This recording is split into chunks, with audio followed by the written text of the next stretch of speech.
नमस्ते दोस्तों, hi, welcome to my channel legal bytes with Tanuja. आज की इस वीडियो में हम पढ़ेंगे नेचर ऑफ इंडियन कॉन्स्टिट्यूशन। मतलब संविधान किस तरह का है, उसके बेसिक नेचर क्या है, ये क्या वो फेडरल है या यूनिटरी है, रिजिड है या फ्लेक्सिबल, अनरिटन है या रिटन है, एक्सेट्रा। तो चलिए बिना टाइम वेस्ट किए शुरू करते हैं। तो जनरली ना दो तरह के कॉन्स्टिट्यूशन होते हैं। फर्स्ट है फेडरल कॉन्स्टिट्यूशन और unitary constitution. Okay, federal constitution means जिसमें पावर सेंट्रल और स्टेट के बीच डिवाइड होती है, और यूनिटरी कॉन्स्टिट्यूशन मीन्स जिसमें सारी पावर सेंट्रल के पास होती है और स्टेट बस उसके अंडर काम करता है। तो सवाल ये उठता है कि इंडिया का कॉन्स्टिट्यूशन फेडरल है या यूनिटरी। तो चलिए स्टेप बाय स्टेप समझते हैं कि इंडियन कॉन्स्टिट्यूशन फेडरल है या नहीं।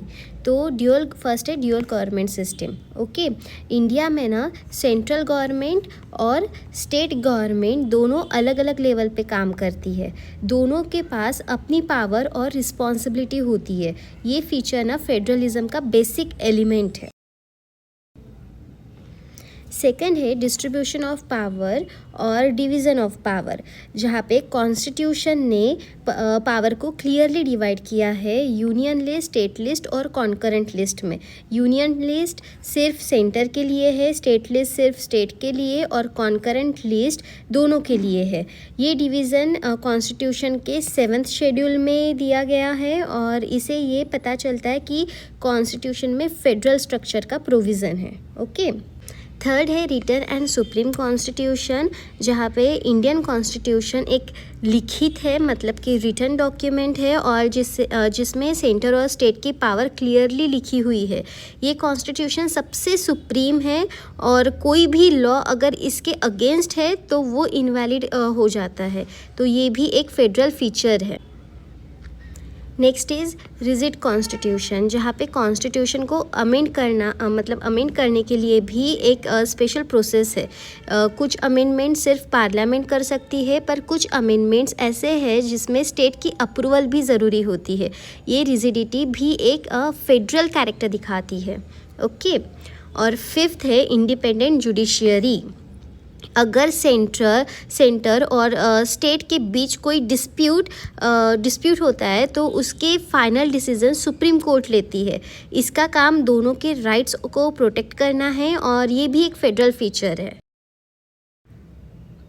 तो अब देखते हैं unitary feature in Indian constitution. Okay, कुछ यूनिटरी फीचर्स देखते हैं इंडियन कॉन्स्टिट्यूशन में। Despite the federal structure, the constitution also contain unitary features specially in exceptional situations.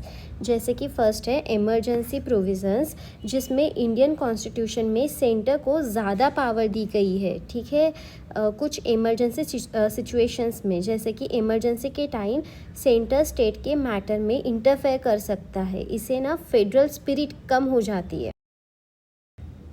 Second है अपॉइंटमेंट ऑफ गवर्नर। गवर्नर को प्रेसिडेंट अपॉइंट करता है और वो सेंटर के इंस्ट्रक्शन पे काम करता है। वो कभी कभी स्टेट गवर्नमेंट के काम में भी इंटरफेयर करता है और ये भी फेडरेशन को वीक बनाता है। ओके, थर्ड है parliaments authority over state. Article 3 के अंडर ना पार्लियामेंट किसी भी स्टेट का नाम, बाउंड्री या एरिया चेंज कर सकती है बिना स्टेट की परमिशन के। इससे पता चलता है कि स्टेट की ऑटोनॉमी पूरी तरह प्रोटेक्टेड नहीं है। फिर आता है अनइक्वल रिप्रेजेंटेशन, जहाँ पे राज्यसभा में स्टेट का रिप्रेजेंटेशन पॉपुलेशन के बेसिस पे होता है। जैसे कि यूपी के 31 मेंबर्स होते हैं और पर गोवा के ना सिर्फ 1 मेंबर होता है। ठीक है, इसका मतलब ये है कि बड़े स्टेट को ज़्यादा सीट मिलती है और छोटे स्टेट को कम। ये भी ना फेडरल प्रिंसिपल से थोड़ा अलग है, क्योंकि आइडियल फेडरलिज्म में सब स्टेट इक्वल होते हैं। फिर देखते हैं स्कॉलर क्या कहते हैं। डॉक्टर आम्बेडकर कहते हैं कि इंडिया का कॉन्स्टिट्यूशन फेडरल है, बट सेंटर को एक्स्ट्रा पावर दी गई है। के.सी. वियर कहते हैं कि इंडिया इज़ क्वासी फेडरल, मतलब ना पूरा फेडरल है और ना पूरा यूनिटरी। ओके, जेनिंग्स कहते हैं कि इंडिया एक फेडरेशन है with a strong centre. In short, Indian constitution में फेडरल फीचर्स तो है, जैसे power division, written constitution, independent judiciary, लेकिन कुछ यूनिटरी फीचर्स भी है, जैसे strong centre, governor, single citizenship, unequal representation etcetera. So इसलिए कहते हैं कि इंडिया का constitution federal in form of unitary in spirit है। मतलब ये एक क्वासी फेडरल कॉन्स्टिट्यूशन है जिसमें बैलेंस है, लेकिन सेंटर थोड़ा ज़्यादा पावरफुल है। तो दोस्तों आज के लिए बस इतना ही। नेक्स्ट टॉपिक में हम देखेंगे silent feature of Indian constitution. तब तक के लिए stay tuned with little bites with Tanuja, और मिलते हैं नेक्स्ट वीडियो में। Bye bye.